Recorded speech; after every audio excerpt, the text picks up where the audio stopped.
my head tilted? It's been that way long. Hi, and welcome to Newsmakers, where we bring together Santa Barbara's top local journalists and political leaders for inside analysis and behind-the-scenes commentary on the most important news events in our community.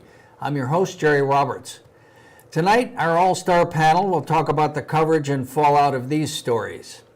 With just days left before the ballots are counted, the candidates for mayor make their closing arguments. 2 district council races are going down to the wire, while the third looks like a walkover. The Measure C tax increase on the ballot raises questions of what new tax revenue would be spent on, and Santa Barbara state lawmakers speak out as the national Me Too sexual harassment scandal comes to Sacramento. Our panel tonight: Josh Molina, political reporter for Newshawk; Laura Capps, nonprofit consultant and school board member; Dale Francisco, former council member and local Republican leader; and Kelsey Bruger, national affairs correspondent for the Santa Barbara Independent. Thank you all for coming. Well, Josh, since last we talked about the mayor's race, there have been a lot of developments. There was a poll, a snapshot of where the race stood on October 18th and 19th. There was the KEYT television debate, and most recently, this very weird attack ad on Kathy Murillo, who seems to be the leading Democrat. Where do things stand right now? Well, as the poll mentioned, it was a race at The top. Newsmakers poll you're referencing. Some obscure blog, as I recall, yes. Multimedia platform. Well, the poll showed that Frank was in first, Kathy was in second, and they were statistically tied. And then you had Hal Conklin and Angel Martinez and Bendy White toward the bottom. And that poll was effective because it was the first public data that showed where the candidates were stacking up. It's 2 weeks later, and I think most people sort of feel it's still a race between Kathy and Frank. Big undecided in the poll, 40%. Yeah, there's a big undecided, and there's all kinds of ways that people are trying to spin that. Most of those undecideds, I think, are Democrats who have not figured out whether they're going to vote for Kathy, Hal, and to some degree Bendy. So that's where the undecided is. The Angel Martinez campaign says, oh, they don't like any of the Democrats. They're all going to come to us. But that is, it remains to be seen. Most of the people, I think, who like Angel, right? There's nothing else that's going to convince them. And the people who don't like Angel don't like him. Nothing else is going to change. He's raised a lot of money. We'll talk about Angel for a second because he's done something that no one else has ever done. He's raised $340,000 as of a couple days ago. There's still going to be more money that's coming in. This is astonishing. This is way too much money for a Santa Barbara election. This is How much did you spend on your mayor's race 8 years ago? I don't remember, but one thing I can tell you about that mayor's race, I didn't have a campaign manager. Huh. And So you didn't have to spend as much. Well, I didn't have to spend as much, and I didn't even know how to spend as much, which may have something to do with why I was not elected mayor. Well, also Steve Cushman had something to do with why you weren't elected That's mayor. absolutely right. Because he split the center-right vote right. with you, and Helene Schneider came in. Yeah. Were you surprised that Frank was winning in the poll? No, I wasn't surprised that he was winning in the poll, but as Josh said, you had that huge undecided piece, 40% of the voters, and I agree that that's mostly Democrats and some declined to states, and that's really an unprecedented number this close to an election. And I think what that's about is you have a Democratic Party slate, and you have the Democratic Party anointed mayoral candidate who is a polarizing figure, as we discussed last time I was here. And there are a lot of people who are not sure that's the right choice for mayor. You're supporting Hal Conklin strongly. He was third, in a close race. Before the independent endorsement. Yeah, so how big a deal is that? I think the independent endorsement's a big deal. And, I think I've been walking precincts and people that resonates with people. I don't have a number, but I agree with Dale. The 40% is astounding. And that's what I'm hearing at the doors too. People haven't really quite made up their mind, and it's just pretty amazing to be this close and to have such a fluidity in a mayoral race. Did you watch the KUIT debate by any chance? I only caught a small piece of it. Were you watching and the World so Series, weren't you? I was watching the World Series, and you'll probably guess which piece of it I just happened to catch. I don't know. Oh, it was just back and forth with Frank Hotchkiss. Who was back and forth? You and Frank Hotchkiss about climate change, and apparently you missed a 3-part series. Yeah, in the local morning paper, Right. which I didn't get to read. Is Bendy out of it? I think Bendy is probably going to have a tough time. If you look at the amount of money the candidates are raising, there's usually a direct correlation between the amount of money candidates raise and their success, although that's probably not going to be the case in this mayor's Well, race. Angel's going to spend more per vote than anybody in history. Right, but this is Santa Barbara. You cannot parachute in and expect to win. The voters are smart. And this is not a liberal Democratic thing. This is something where people expect their candidates to pay dues. And there are those who are going to be concerned about the way Santa Barbara is going and the way Santa Barbara is headed. But if you have not been here, that matters. And he's spending a lot of money to get his name out there. The race, I think, is between Kathy and But he Frank. hasn't walked precincts. Well, he's walked one at least. There's one on his Facebook page. Where, Oh, he has Yes, walked one. yes. Oh, okay. It's a start. It's just kind of fascinating. If he wins, he would have essentially bought himself Yes. into the mayor's seat through an elaborate marketing campaign to win. Now, maybe there's a whole bunch of people who are not real estate, commercial real estate Don't live in interests on State Montecito. Street. Maybe there are people who support it, but we got Frank, who's been around and who is liked a lot by conservatives and to some degree moderates. And we have- climate change deniers. It's very popular. Right. The reality is, and as we talked about it last time, we all know people who are really articulate, really smart, who don't necessarily believe in climate change. That's one sort of outlier, particularly generationally. Are you among them, Josh? particularly generationally speaking, okay? As a millennial, let me ask you just one more. I I'm want at to cover. the top end of the millennial, How about you represent millennials? Oh, man. Do you believe in climate change? What? No. Do I believe? Of course. What? That's not Climate change science. You believe that humans have something Am to I do with among the Earth? 97%? Thank Do you. I? Yeah. Yeah. Okay. We got one more thing to talk about in the mayor's race, and that's this weird ad that popped up during the 7th inning stretch of Game 5, which is kind of a hit on Kathy Murillo. Well, I guess it is. I don't know what the mess. Anyway, how we doing? Oscar, we got that coming? All right, let's take a quick look. And look fast because it goes by quickly. Do you know the real Kathy Murillo? This is how Murillo treats the public. I'm going to vote to take away your parking, the pain that my decision will cause you. You're going to suffer. We can do better. Kathy Murillo, not our mayor. Now, I thought, Kelsey, that the most the worst part of that ad was that they capitalized the word treat, but didn't capitalize anything else. That caught me. What did you think of it when you saw it? Well, I think you hit the nail on the head when you said that it looked like it was made, by 10th graders on a cell phone. I mean, it was strikingly how kind of quickly it seemed to be thrown together. I don't know who paid for, we know it's an independent expenditure, but who is everyone who paid for it? Your former campaign consultant made that ad. The only Republican campaign consultant in 75 miles. So you think it was made by Republicans? I have no idea who made it, but Paid for. right. But I had this Chris discussion Collier. a long time ago. Chris Collier, he's a campaign consultant down in Ventura, and I had this conversation a long time ago with Nick Welsh, because when I ran for re-election for city council, Chris was our campaign manager for myself, Randy Rouse, and Michael Self. And Nick said, Not Frank. Frank wasn't running that year. Oh, okay. And Nick said to me, why are you using an out-of-town consultant? I said, Nick, this is a Democratic town. There aren't any Republican consultants right. here.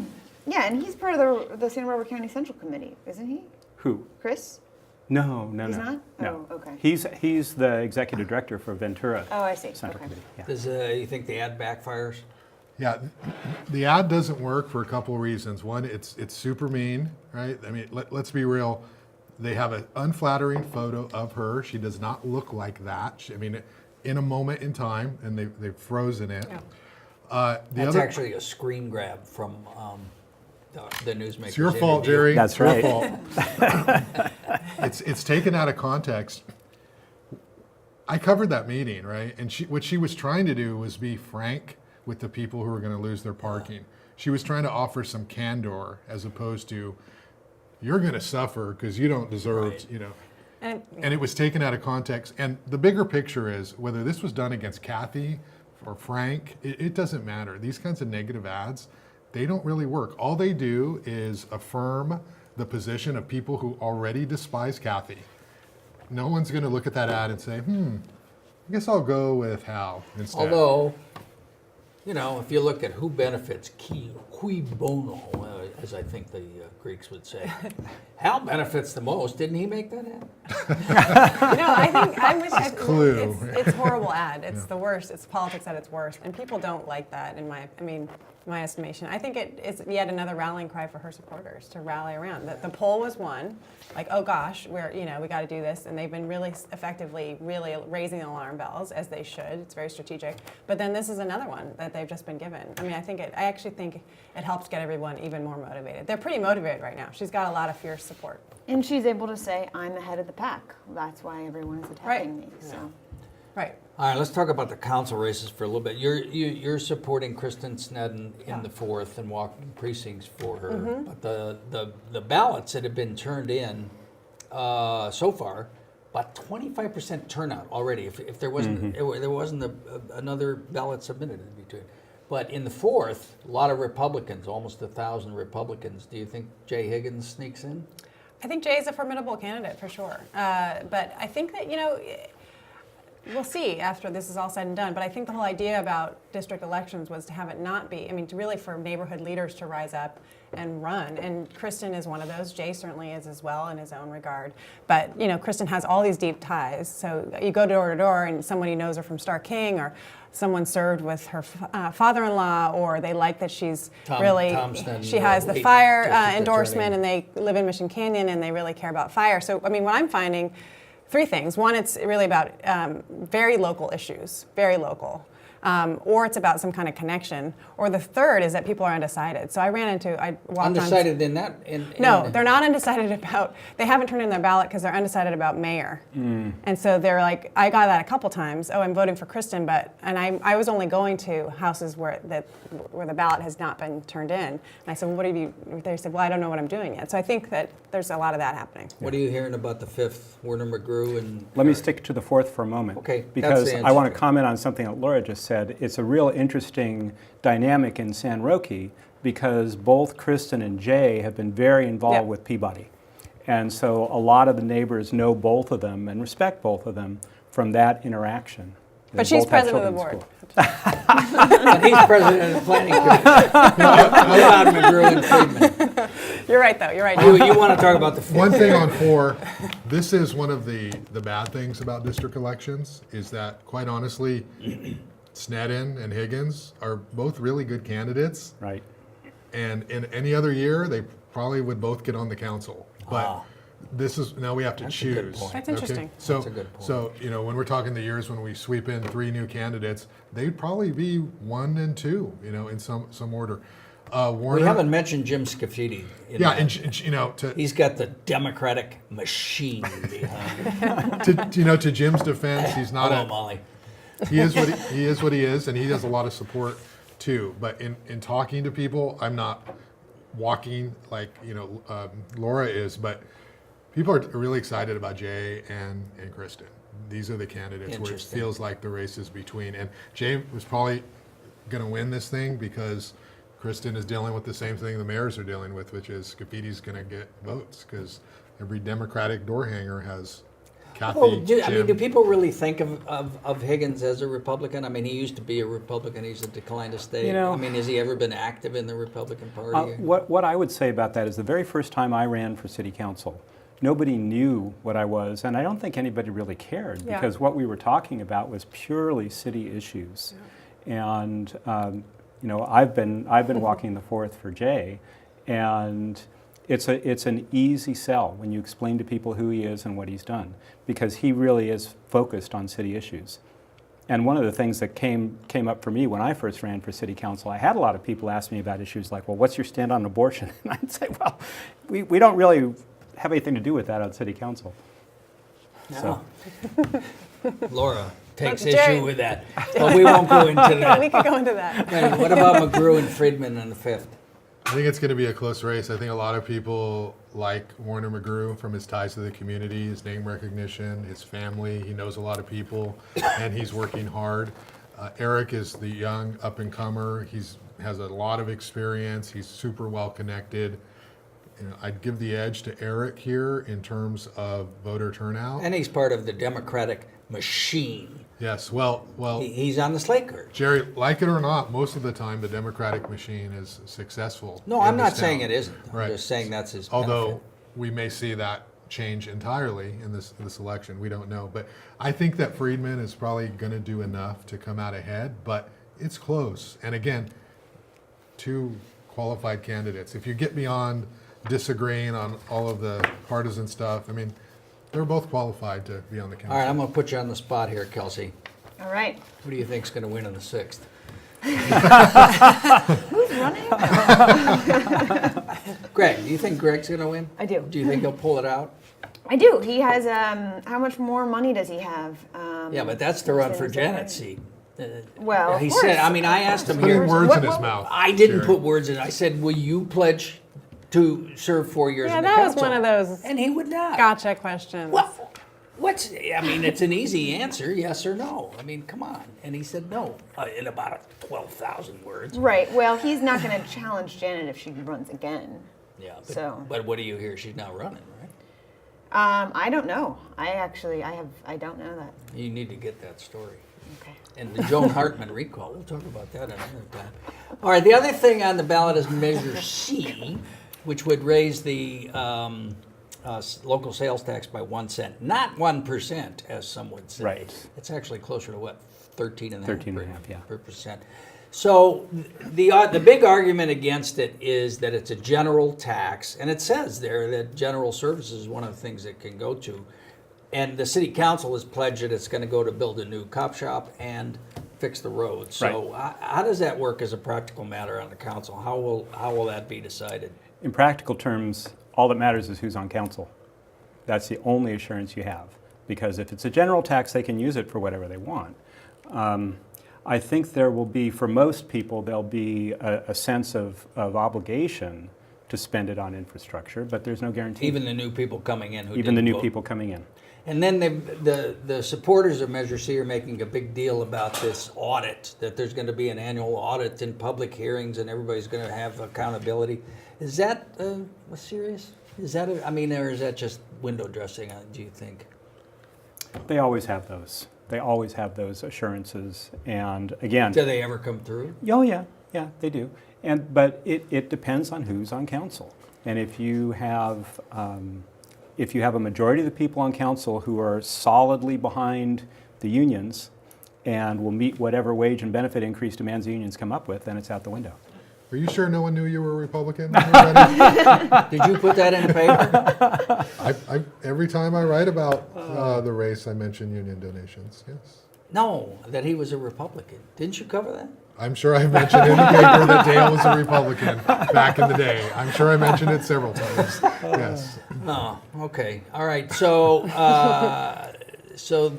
but it's going to win, right? Is there a Most legal likely. case against it? No, I don't think so. Because, it really is a special tax, which should require a 2/3 vote. It's- But they're pretending it's a general tax, which only needs well, majority. it's philosophically a special tax, and the council has said adamantly, this is going to infrastructure, that's why we're doing this. And that's fine. They're also realistic about what it takes to get a tax measure passed in this town. And 2/3 usually doesn't work. Yeah. Kelsey, do you agree with me that there's 100% chance that there will be a legal challenge to Measure C after it passes? Jerry, you know I always agree with you. Well, that's a good thing to do. There will be no legal challenge. You wanna to bet? Measure C. Oh, how did that series come out, by the way? I missed the end of that. Well, you know what, Josh? You You lost still me. have the Kirk Gibson tape. You know, you can always watch that. 1988. I need you to look at a map. We are in Southern California, Jerry. No, If no, you want to we're- cheer for we're the in Giants, you We're know in where the to be. we're in the southern edge central. of the Bay This is Area. Central Don't you think Coast. we're in the southern edge of the Bay Area? I always thought so. All right, Kelsey, you interviewed our Sacramento representatives, Monique Limon from the Assembly and Hannah-Beth Jackson in the Senate, about really an extraordinary event. About 130 women signed a letter saying there was there was a culture of sexual harassment in Sacramento. What did they have to say about it? Well, both of them are in different ways among the leaders who are pushing to say, you know, it's about time we have this conversation. This is something that we need to address. And this, guess what, isn't just about the Capitol. This is in all the halls of power. I mean, I think you could, you know, of course, most recently, the Harvey Weinstein, event. Scandal. You know, prompted this, but you could trace it back to the Donald Trump, you know, access tapes. I mean, this is something that's been sort of The percolating. President of the United States, yeah. Yes. So this is something that I think, you know, you can't pick up every single day. There's a new person, whether it's in media or Hollywood or typically in fields that are Journalism. journalism and fields that are high stressful environments. I mean, high performance environments, I would say. So the question is, well, I have several questions. One question is it because of the industries that all these people, or is it just something that there's a lot of creepy men around? I mean, I think creepy men are everywhere, probably. But I do agree that I think these Not on this show. environments that are highly competitive, where there's these power gaps, where you have somebody who's sort of a kingmaker and can sort of make or break your career, and you think that then you have to sort of put up And with. because it's still relatively new that women Right. are getting into there. So they're Right. So beginning like to- like a politician, or like a head of a studio, or like an actor who's on TV, or like the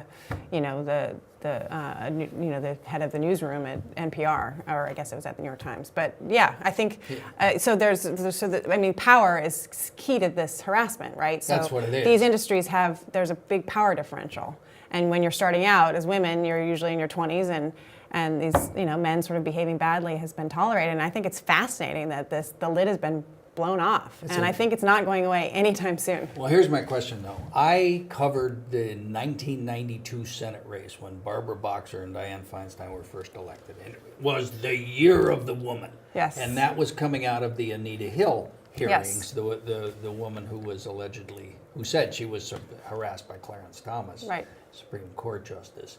And that was going to change everything. What's different this time? The social media, the rampant nature, the way in which a reporter can find out, 8 people come forward within, a day of somebody it's just the rapid nature of the way that these allegations can be put forth, I think, is what's changing. Well, I think anybody can make an accusation also on a social media platform, Right. too. This is what we know, right? This is what's come out, but for generations we've seen it. Maybe it's a complaint, it's hush-hushed internally, it doesn't get out. We have all of these vehicles now to say it, to put it out there. Right. And we're seeing people in all walks of life do that. Right. I read a piece today, actually, in the New Yorker that was interesting, interviewing Anita Hill, actually, about all of this. And what she said was, for the Weinstein in particular, all the accusers were women in power, right? These were people who, Angelina Jolie and the list of actresses go on. And so the believability is... Well, they were celebrities. They were I celebrities. guess They're had power. celebrities. Some of them had. Yeah, power. they're esteemed, and so she was just mentioning how that has impacted the conversation this time, because people are maybe, which I thought was interesting. That's not something I had thought of, I guess. What did Hannah-Beth say about whether this was going to change anything in Sacramento, or is there going to be a series of names coming out now? And I know there's one guy who's in the Assembly who's now under a lot of pressure to resign.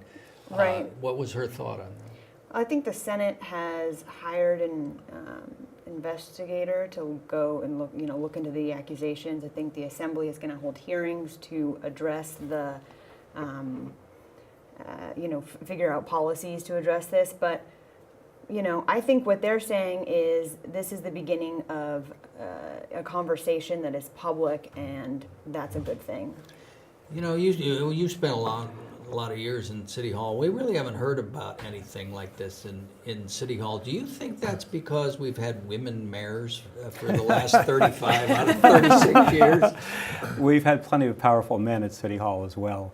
And I was in City Hall for 8 years, so I don't know what happened before that. But I know that Jim Armstrong, as a city administrator, ran a tight ship. And he certainly wouldn't have acted in that way, and I don't think he would have tolerated it if he'd heard of it. Yeah. Anything at the county that's coming out? You working on something? No, I do think that this is everywhere. I don't think it's just in Sacramento. I don't know that it's pervasive at the county per se, but. Well, yeah. We'll get back. We'll look forward to your reporting. All right. Well, we're out of time once again. So thanks to tonight's panel, Josh Molina, Laura Capps, Dale Francisco, and Kelsey Bruger. Thank you for watching, and please visit our website, newsmakerswithjr.com, where you can check out my regular blog posts on the campaign and politics in Santa Barbara, and find our special series of interviews with the candidates for mayor and district council seats. Thanks to our director, Oscar Gutierrez, to our crew, Andrew, Ryan, Stephanie, and Yatunde, and our marketing and branding consultant, Maggie Mobucci, our law firm, Dewey Cheatham & Howe, and as always, our top-ranking, high-powered, high-energy senior executive producer, Hap Freund. Thanks again for watching Newsmakers, and we'll see you next time. Thanks.